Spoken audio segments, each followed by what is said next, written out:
Jai Baba, Chapter 97. Then Baba resumed his story. Both the men were clearly overwhelmed with Baba as well as the story that he was narrating. Shama was clueless, but he was certain that Sai never spoke for effect. This story had something to do with these two men. Baba continued. I woke up and realized that I had been robbed of 30,000 rupees and I began to cry. The Brahmin man began to console me. I lost all taste for food and water. I was heartbroken. I had no strength to leave the veranda, and this man let me stay there for over a fortnight. On the 15th day, a Fakir came to the bungalow and saw my pitiable state. I was constantly weeping. 30,000 is an astronomical sum. Many people don't earn it in a lifetime. The Fakir felt sorry for me. I narrated all that which had transpired with me. The Fakir looked at me and said, "Do as I tell you to do and you shall be freed of all your troubles." I agreed.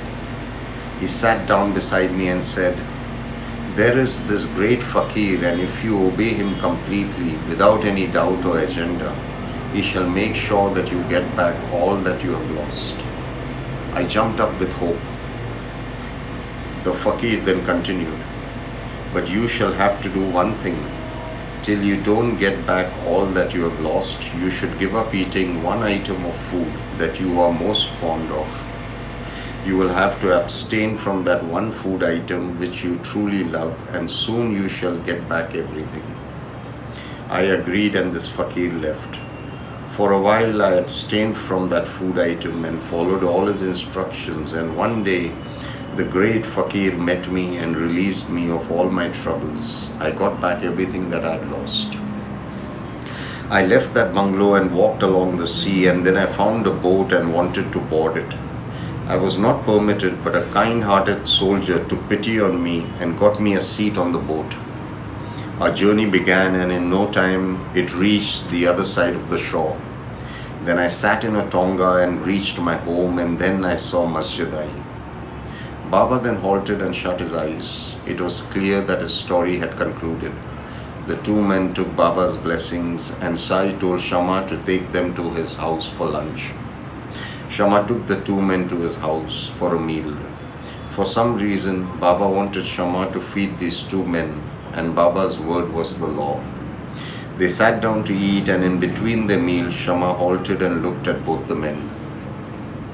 "So what do you think of Baba's story? Did it make any sense to either of you?" The fact is that I don't think that Baba has ever stayed by the sea. He has been here for decades and decades. I don't think he has ever been robbed, or that he met the soldier or even traveled by boat. Why did he narrate such a story? I have a feeling that this story must resonate with one of you. He never talks off the hat. He always has a reason for every word that comes forth from his blessed mouth. I am certain that this story has got something to do with one of you. In fact, he went to great lengths to narrate this story from the moment you both sat down. Both the men had stopped eating their food. It was obvious that they were going through some great emotion. They both appeared overwhelmed. "Baba is truly all-knowing," one of them began to speak. "Yes, Baba is omnipresent," added the other. "The story which Baba narrated is our story, word by word. It all relates to us. I am speechless that Baba, who is seated in the mosque, knows everything that takes place everywhere.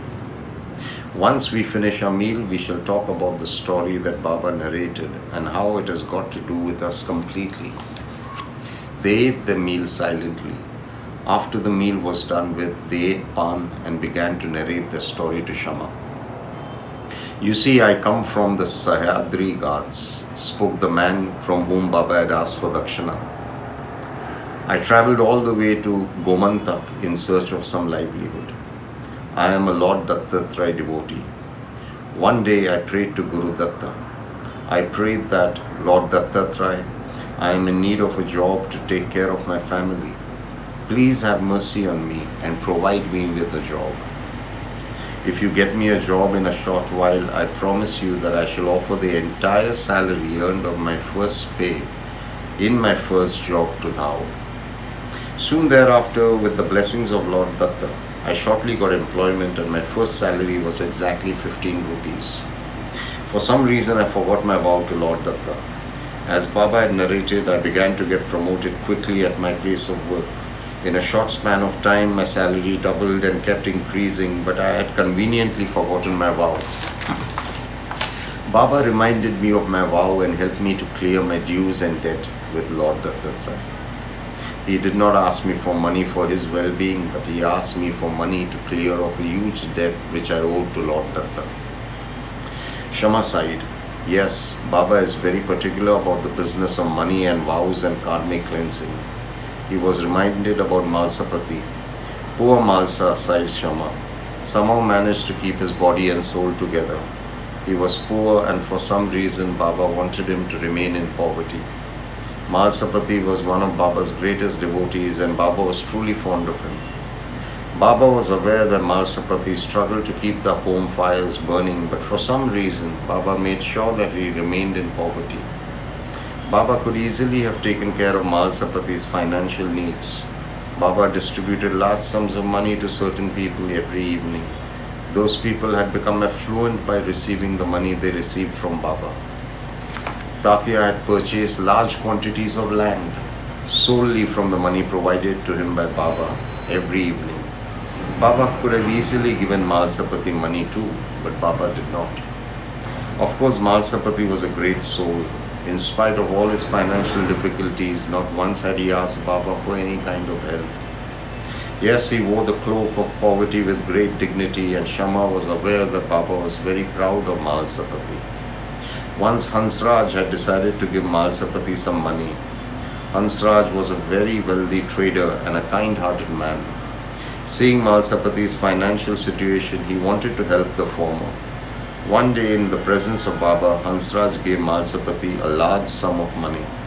Malsapati, with great love and humility, returned the money back to Hansraj, saying that, without the permission of Sai, I cannot accept anything. Hansraj requested Baba to allow Malsapati to accept the money. Baba refused. Sai said, no amount of money shall tempt my real devotee. My true devotee shall never fall into the trap of money and greed. Malsa knows that I have my reasons why he should wear the cloak of poverty with dignity and pride. He shall not touch a paisa from this generous sum which you have placed in front of him. That was the end of the matter. Shama looked at the other man who cleared his throat to narrate his story. Peace be to all.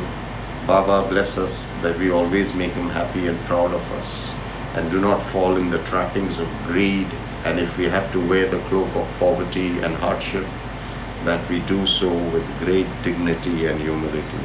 Jai Sai.